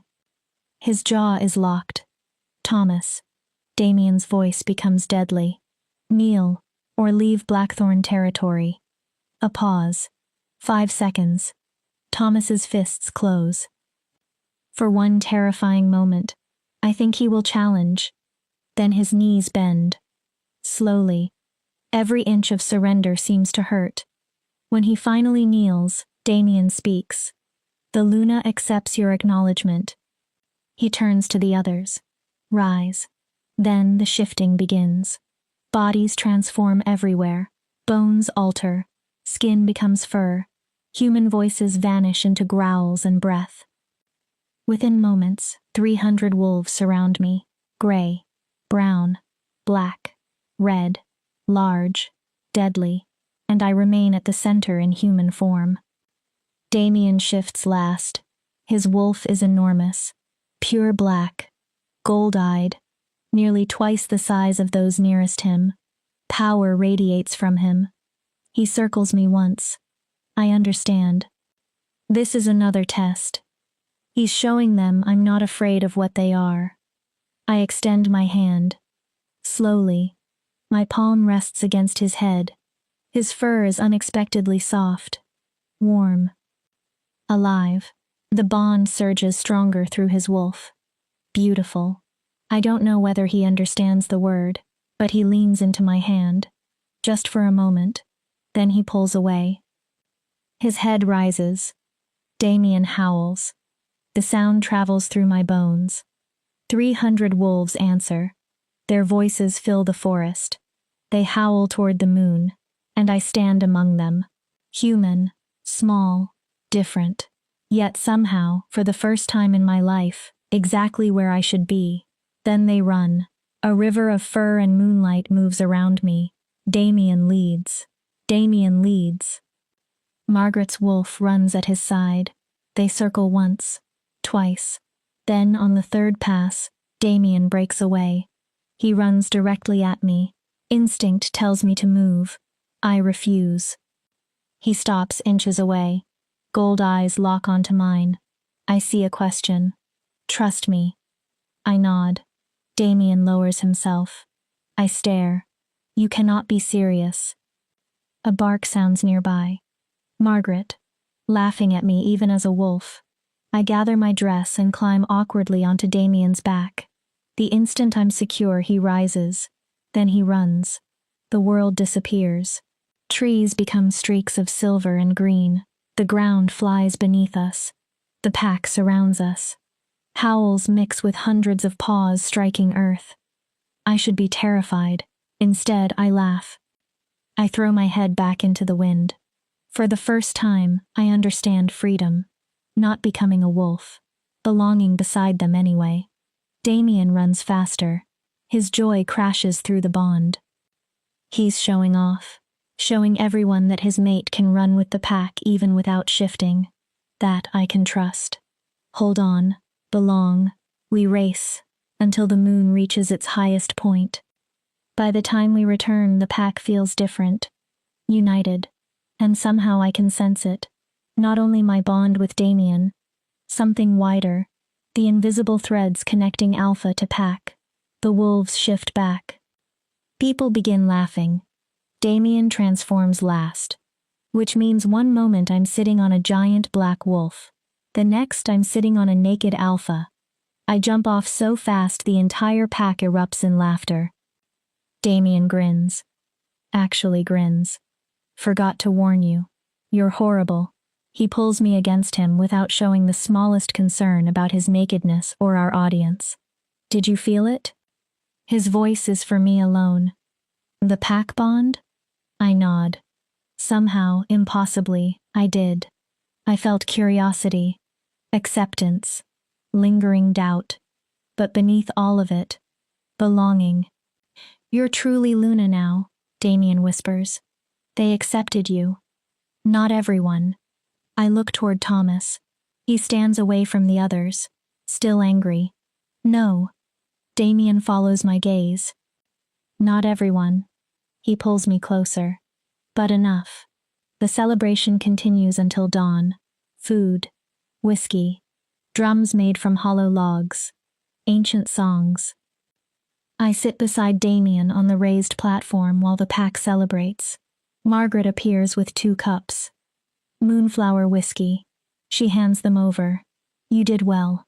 Only well. Better than well. Better than well. She smirks. You rode an alpha during your first sacred run. Heat floods my face. That's either extremely brave or extremely stupid. Can it be both? With you two? Margaret laughs. Absolutely. When she leaves, Damien's breath warms my ear. I saw one version tonight. I turn.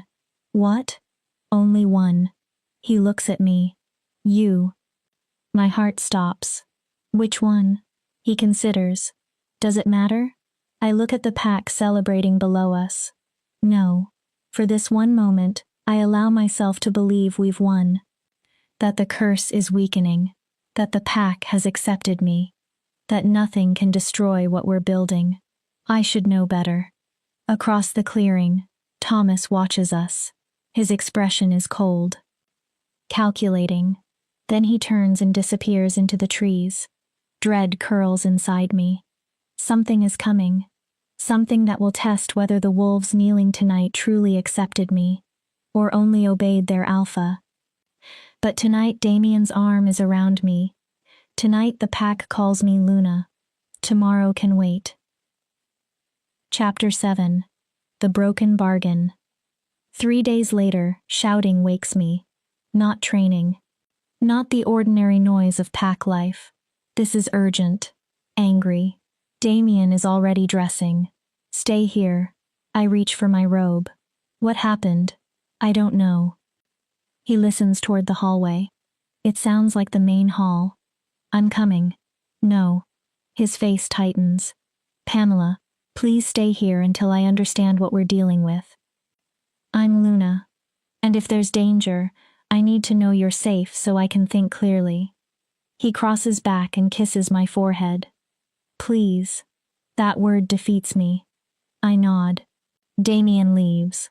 I remain obedient for exactly 5 minutes. Then I follow.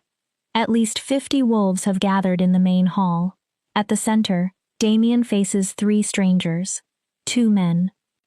One silver-haired woman. Formal clothing. Power. Wolves, but not Blackthorn wolves. Thomas stands behind them looking satisfied.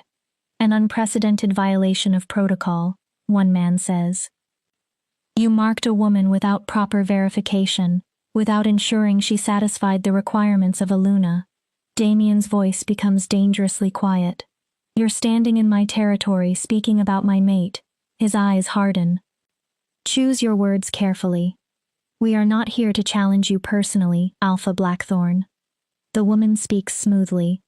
We represent the Northern Council. My stomach drops. The Council.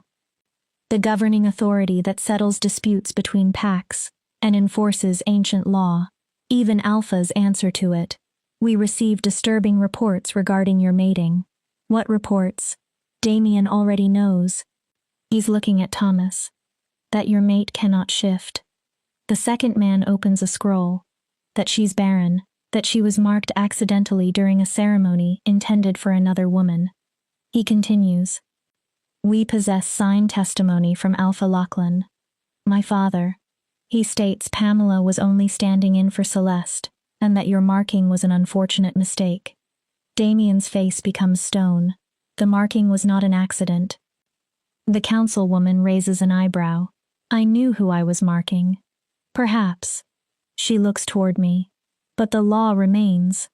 Her tone becomes formal. A Luna must satisfy 3 basic responsibilities. She raises one finger. She must shift and run with her pack. Another. She must bear the Alpha's heirs. A third. And she must defend the pack in war. Her gaze lands on me. Can your mate fulfill any of these? Silence. Damien cannot lie. Everyone knows the answer. I thought not. She rolls the scroll closed. The council has voted. My blood turns cold. Your mating is invalid. Damien's power detonates through the room. Several wolves fall to their knees. You have 1 week, she continues despite the pressure, to dissolve the bond and take an acceptable Luna. Or what? Damien's growl vibrates through the walls. You remove me? We declare Blackthorn Pack in violation of Northern law. One councilman struggles for breath beneath Damien's power. Any pack could then challenge your territory without penalty. I understand. Wars from every border. Blackthorn torn apart defending itself. Not only Damien, Margaret, the young wolves. Everyone, the woman continues. There is another option. I already know. Dissolve your bond with Pamela Blackthorn. Her voice remains calm. Take a qualified mate. Several candidates are available. She pauses, including Celeste Lachlan, whom you originally intended to marry. My chest tightens. Pamela may remain here under your protection as an honored first mate. Everyone preserves dignity. It's Damien's original arrangement. Exactly. Me as decoration. Another woman as Luna. Only now, instead of his proposal, it is law. I watch Damien.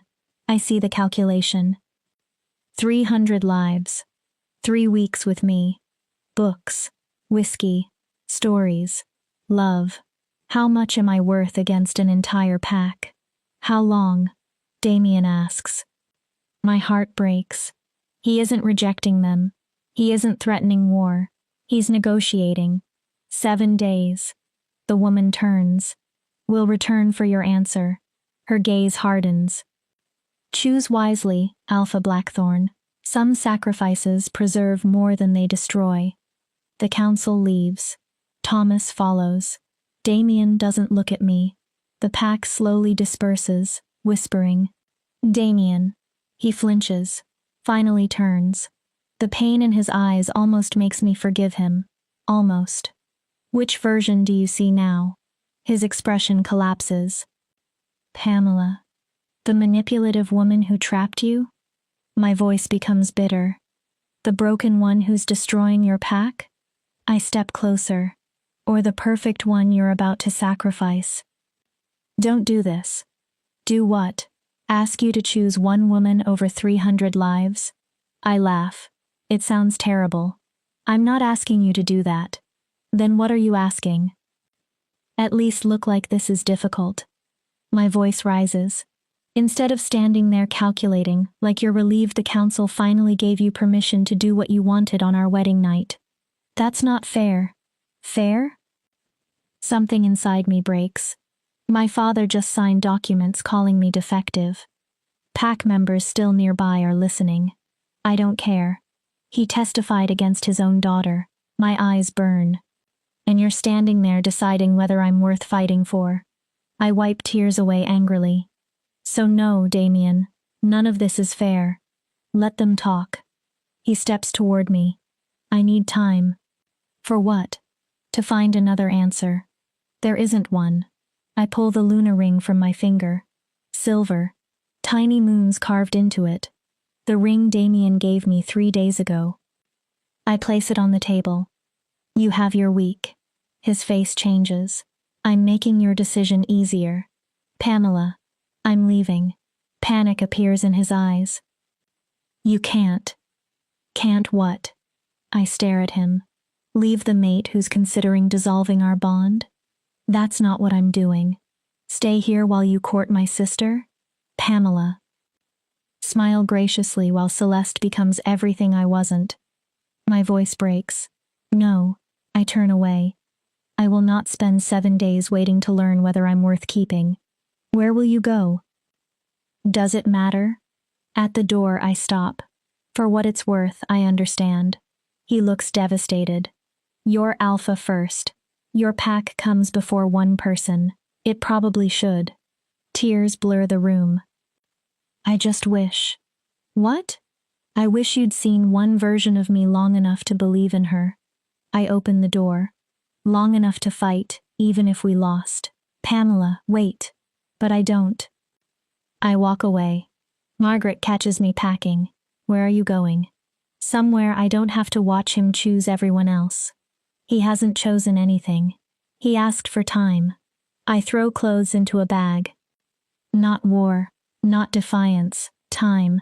Because he's trying to save both. He'll take Celeste. My hands shake. She's exactly what the council wants. Pamela. She shifts. She can have children. I laugh bitterly. I'll become the sad little story he remembers at midnight. The broken girl he almost loved. You're being unfair. I turn on Margaret. Tell me the truth. She becomes still. If you were Damien and choosing me meant destroying 300 lives, what would you do? Margaret says nothing. Exactly. I close the bag. Tell him I release him. Pamela, there are ways to dissolve the bond if both people consent. It could hurt you badly. I'll survive. My smile feels empty. I always do. I hug Margaret. Thank you. For what? For making me believe I could become Luna. My throat tightens. It was a beautiful story while it lasted. I leave through a servant entrance. Hood low. No ceremony. No guards. Just Pamela Lachlan again. The substitute. The defective daughter. The mistake everyone keeps trying to correct. The forest swallows me. I walk. Hours. Then another day. Away from Blackthorn. Away from Damien. I eat berries. Drink from streams. Sleep beneath trees. On the third day, I reach a human settlement. It looks exactly like Father always made it sound. Packless wolves. Exiles. Actual humans. Everyone carrying the same defeated emptiness. Alive. Not living. This is where Father planned to send me. This is what I am without a pack. I rent a room above a tavern. It's small, cold, smells of old beer. Perfect. The human owner brings soup. You running from something? He asks. Or toward something? Neither. He studies me. Just running then. I don't answer. He nods anyway. Perhaps everyone here understands. That night, I dream of Damien. His hands. His voice. Fairy tales beside the fire. His wolf racing through moonlight beneath me. His words. I want to become the beast who deserves the girl. I wake crying. The mate bond is stretched tight across the distance. Almost painful. 4 days remain. 4 days before Damien chooses. I know what a good alpha will choose. The pack. He should choose the pack. The fact that I want him to choose differently only proves I never understood what being Luna meant. On the 5th day, Margaret finds me. I'm sitting downstairs with watered ale and a book I haven't actually read when she sits opposite me. You're annoyingly difficult to track. I wasn't trying to be found. I know. She studies my face. Damien has been tearing apart the territory searching for you. I force myself not to react. He barely eats, barely sleeps. Her voice softens. He howls at night. He's driving everyone insane. Has he decided? No. Then why are you here? He told the council he's taking the full week. To find a less painful way to reject me? Margaret sighs. You aren't making this easy. Why should I? I put down the book. Nothing else has been. I look directly at her. Tell him to choose his pack. Pamela, tell him I understand. My voice cracks anyway. I'll sign whatever they need. I look away. And thank him for 3 weeks of pretending I was worth choosing. He wasn't pretending. We both were. I swallow. Pretending the curse could be overcome. Pretending love mattered more than responsibility. Margaret reaches across the table. What if there is another option? I freeze. What? A way to satisfy the council without dissolving your bond. Hope rises so painfully I hate her for causing it. What way? You need to return. No. Pamela. Tell me now. I hold her gaze. Or I stay here. Margaret studies me. Then sighs. Damien found something in his father's journals. My pulse quickens. A loophole in northern law. What loophole? He needs you there to invoke it. I don't trust him anymore. Then come back without trust. Her grip tightens around mine. Come back angry. Come back certain he'll fail you. I don't care. She leans closer. But the council returns in 2 days. Her eyes become serious. And if you're not standing beside him, Damien loses more than you. The pack. The title. His life's work. She pauses. Everything. It's manipulation. Transparent. Cruel. And effective. Because she knows exactly which part of me cannot walk away when someone needs help. Fine. I pull my hand free. I'll return.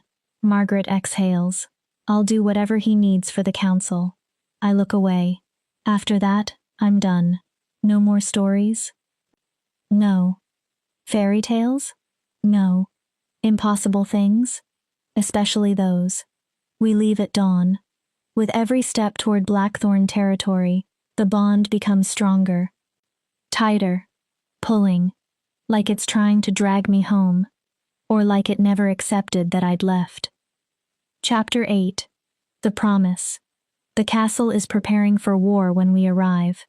Wolves rush across the grounds with weapons. Defenses are being reinforced. The council isn't due until tomorrow. What happened? Margaret stops a young female from the gathering. Lachlan Pack, the girl pants. My stomach drops. Alpha Lachlan arrived with 50 warriors. Why? He's demanding to see Pamela. She looks at me. He says the bond is illegal and he's reclaiming his daughter. Father. Of course. Where's Damien? Courtyard. They've been arguing for 3 hours. The young wolf hesitates. When Alpha Damien couldn't show them where you were. What? Your father accused him of killing you. I stare. He wants to use your death to invoke blood law. Horror settles over me. If the council believes Damien killed or harmed his mate, Alpha Lachlan can legally challenge Blackthorn territory. My disappearance didn't merely hurt Damien. I handed father a weapon. Take me there. The courtyard is a standoff. Damien stands on the castle steps beside his beta and senior wolves. He looks awful. Gaunt. Exhausted. Barely held together. The bond pulses with his pain. For the first time, I understand what this week has done to him. He wasn't calculating calmly. He was drowning. Across the courtyard is father, 50 warriors, the 3 council representatives, and Celeste. She's dressed in formal Luna clothing. Perfect. Beautiful. Everything I am not. Simple proof of life, father is saying. Produce Pamela alive and unharmed. Damien's voice is raw. I told you she left voluntarily. Convenient. She's safe. Then produce her. She isn't property. Father laughs. She's your mate, your responsibility. His expression sharpens. If you can't manage one defective girl, why should anyone trust you with an entire pack? That's when I step forward. The crowd parts. Gasps spread. Father goes pale. Good. Let him see. I'm alive. His attempt to turn my disappearance into blood law dies here. But I don't look at him. I look at Damien. His eyes find mine. Relief. Fear. Hope. Joy. Desperation. All of it crosses his face at once. And beneath every version, love. Not perfect. Not safe. But real enough to keep looking even after I ran. Pamela. He breathes my name. I climb the steps. Stand beside him. Where a Luna belongs. I'm here. His hand captures mine. Too tight. I let him. The bond surges. I feel everything. His sleeplessness. His terror. His desperate hope that I've returned for more than politics. Where have you been? Father demands. We've been waiting for hours. I finally face him. I was thinking. About what? Whether something that began as a mistake could become worth choosing. The councilwoman studies me. And? Damien's hand twitches. Fear. I realize he thinks I may reject him here. Publicly. I decided mistakes only remain failures when people refuse to choose them afterward. Damien goes completely still. A bond can begin accidentally and become intentional. I turn to him. Being chosen despite every practical reason against it can mean more than being wanted for what you provide. My throat tightens. You asked for time.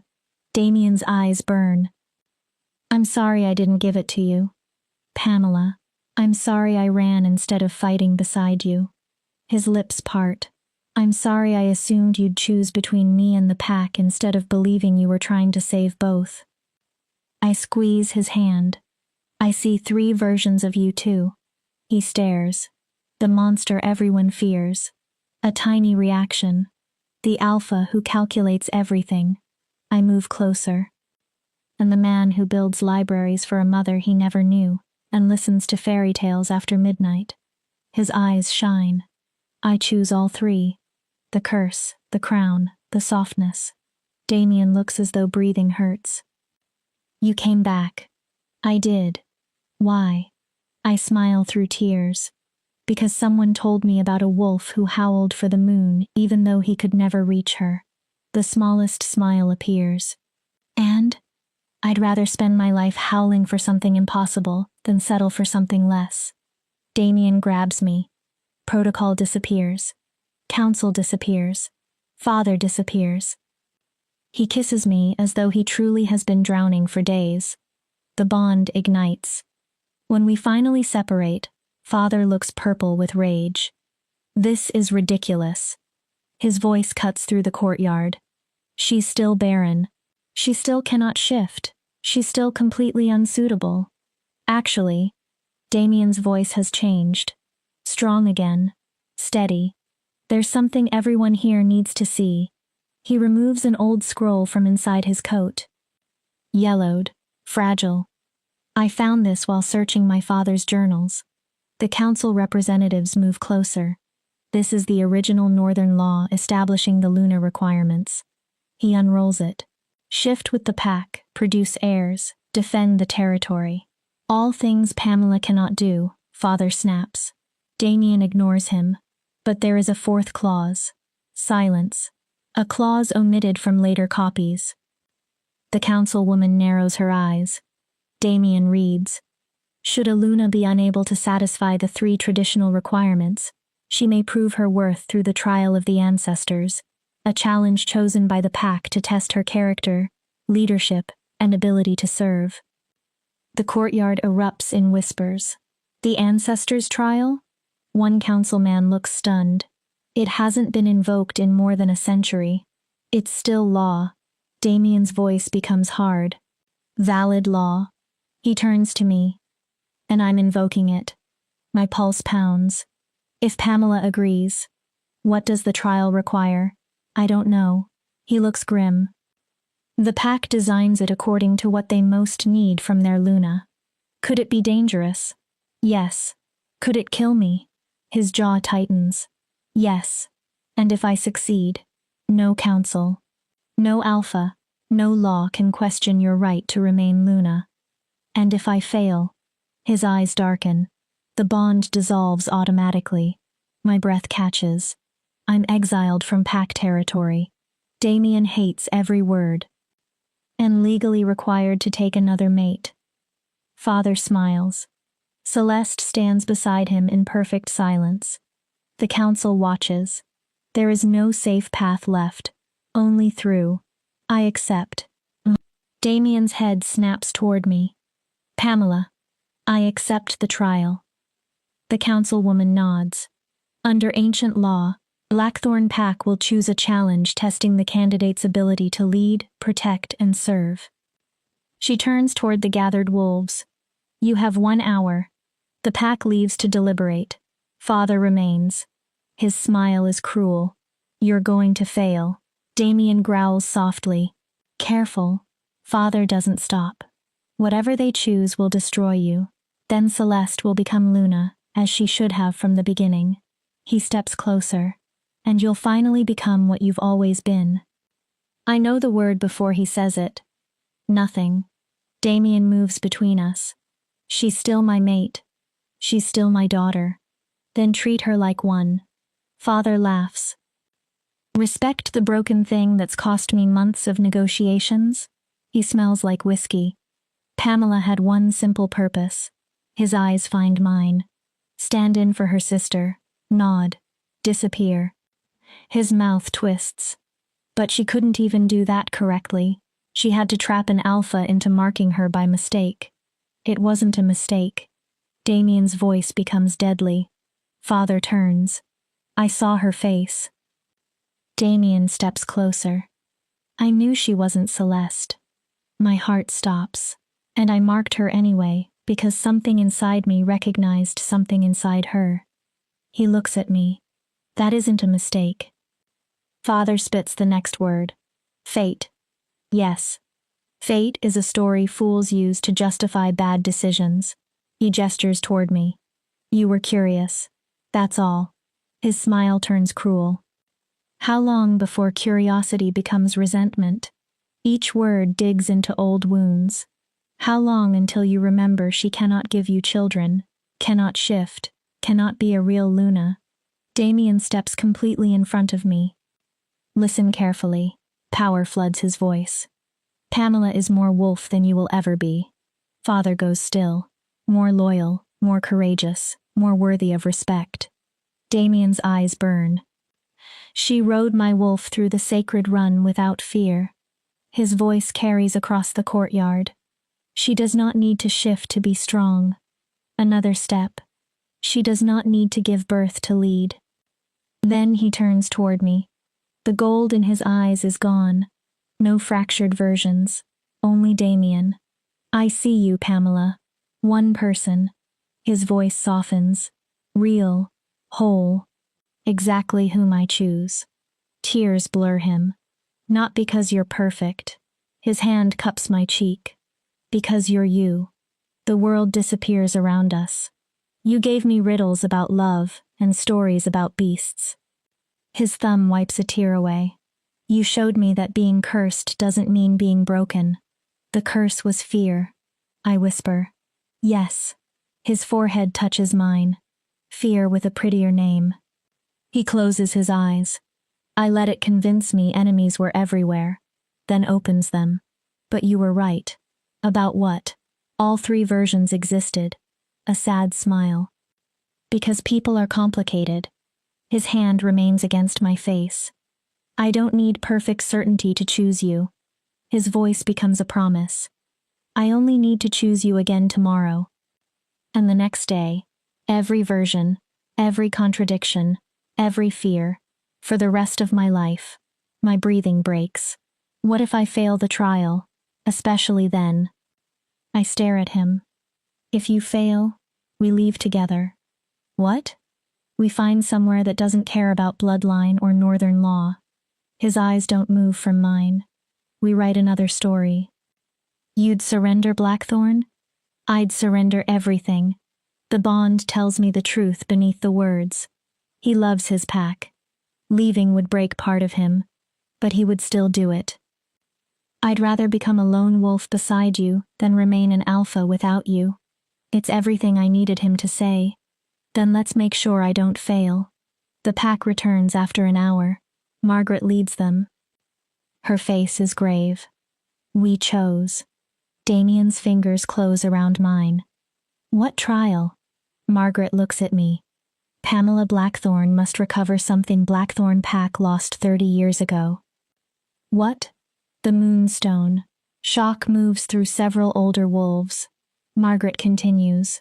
The Moonstone was given to the first Blackthorn Alpha by the Moon Goddess. She looks toward the forest. It passed from Alpha to Alpha until Damien's father lost it. When? During his madness. Damien's face hardens. He entered the Forbidden Grove. Margaret nods. And came back without the stone. The Forbidden Grove. The oldest part of Blackthorn Forest. A place wolves avoid. The trees kill wolves, Damien says. They have hated our kind since the ancient wars. Exactly. Margaret looks at me. But Pamela isn't truly a wolf. The meaning strikes me. I'm human enough. Yes. The grove may accept you where it rejects us. She draws a breath. If you retrieve the moonstone, you prove you are not Luna despite your difference. Her gaze becomes fierce. You prove your difference makes you capable of something no wolf here can do. It's terrifying. And brilliant. A test built around what I am instead of everything I'm missing. How long? Until sunset tomorrow. 24 hours. Yes. Margaret's expression softens. The grove is dangerous even to humans. I turn toward Damien. I go alone. He hates the answer before speaking. Yes. The trial must be yours. His jaw works. I hate this. I know. I hate sending you somewhere I can't protect you. That's part of the point. I touch his face. I have to prove I can stand beside you. Not behind you. Exactly. You've already proven it to me. I glance at Father. The council. The watching wolves. Now I prove it to everyone who still thinks broken means useless. You're not broken. Damien's voice is fierce. You're different. This time, the word doesn't hurt. I know. I kiss him. I'll bring back your moonstone. Promise? I smile. The riddle. The answer beneath every answer. I promise. At dawn, I stand before the forbidden grove. Warning markers surround it. Old bones lie near the boundary. Wolves who ignored the danger. The trees are enormous and twisted. Their branches resemble watching faces. I take a breath. I'm human. Nothing happens. Mostly. I feel ridiculous. I'm not here to steal. Still nothing. Only to retrieve what was lost. The branches move. Slowly. A path opens. I stare. Then step forward. The grove is alive. Not metaphorically. Alive. Trees whisper in something close to language. The earth shifts under my steps. Vines reach toward me. Not trapping. Guiding. Time behaves strangely. I walk for hours. Perhaps longer. The sun never seems to move. Eventually I reach a clearing. At its center stands the largest tree I've ever seen. Its trunk is wider than a house. Among its roots glows a pale stone. Moonlight made solid. The moonstone. I step closer. Branches slam down before me. A presence enters my mind. Not words. Meaning. Why should I give it to you, human child? I freeze. Your kind cuts us, burns us, uses us. The tree's presence presses against me. Why help you? Because I'm asking. The branches remain still. I'm not here to take it by force. My voice trembles. I think Damien's father brought it here when he was drowning in madness. The air changes. And I think you kept it. A pause. Waiting for someone who could carry it without being destroyed. Can you? I don't know. The honest answer leaves me. But I'm willing to try. The branches shift. 3 questions. Answer truly, and the stone is yours. Lie. A root moves. Bones become visible beneath it. And you remain here with the others. My heart pounds. Ask. What are you?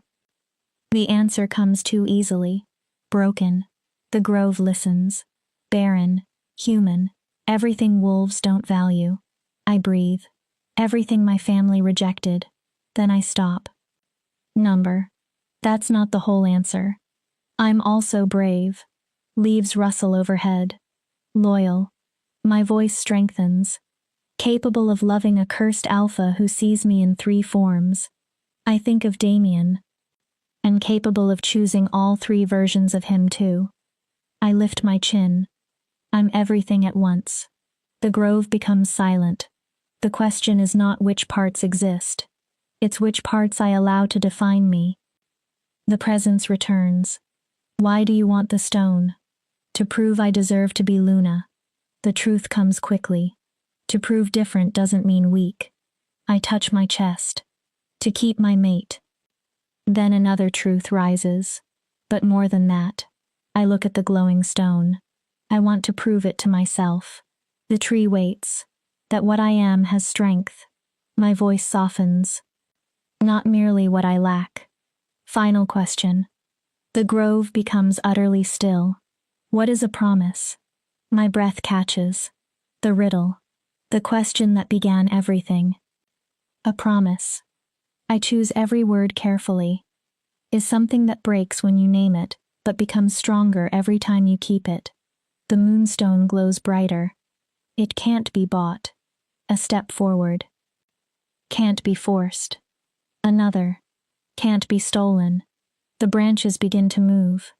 It weighs nothing but can carry the world. My eyes burn. It's fragile and still unbreakable. The tree waits. I understand it now more than I did in Damien's chamber. A promise is choosing someone again and again. My voice shakes, especially when walking away would be easier. Silence. Then the ancient tree seems to breathe. Branches rise. The moonstone lifts from the roots. It floats toward me. I hold out both hands. The stone settles into my palms. Warm. Alive. Power pulses through it.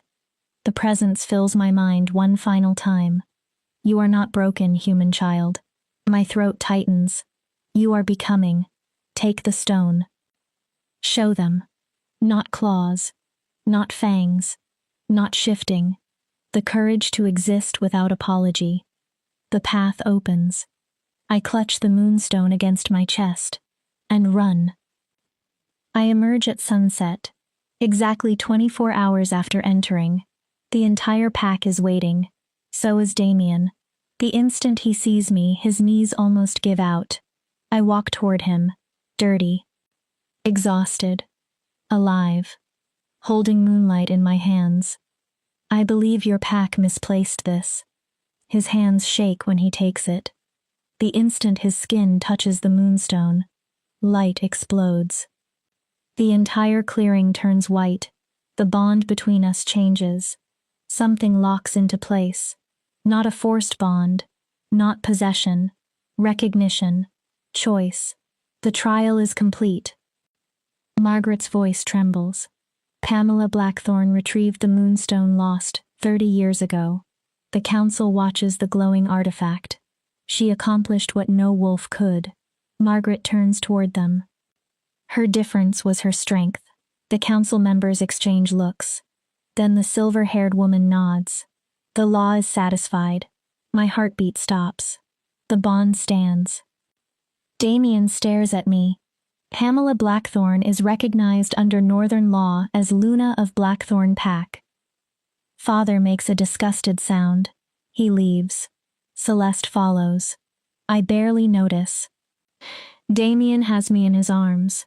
The moonstone is trapped between us. He's laughing, crying, kissing me. You came back. I promised.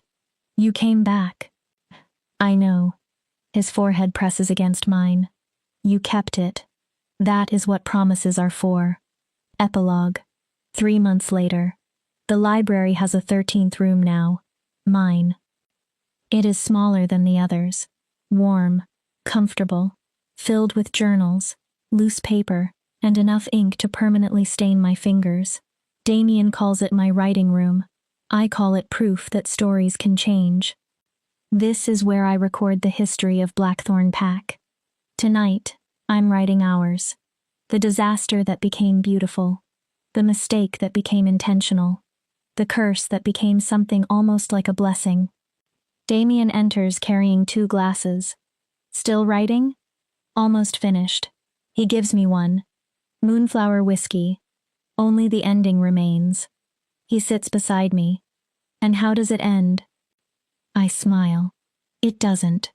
His eyebrow rises. It continues. I close the journal. The beast and the girl keep learning how to choose each other. I lean against him. They discover what love looks like when it's messy and cursed and unexpected. Damien kisses my hair. Sounds like a good story. The best ones are usually real. Outside the window, the pack gathers for the evening run.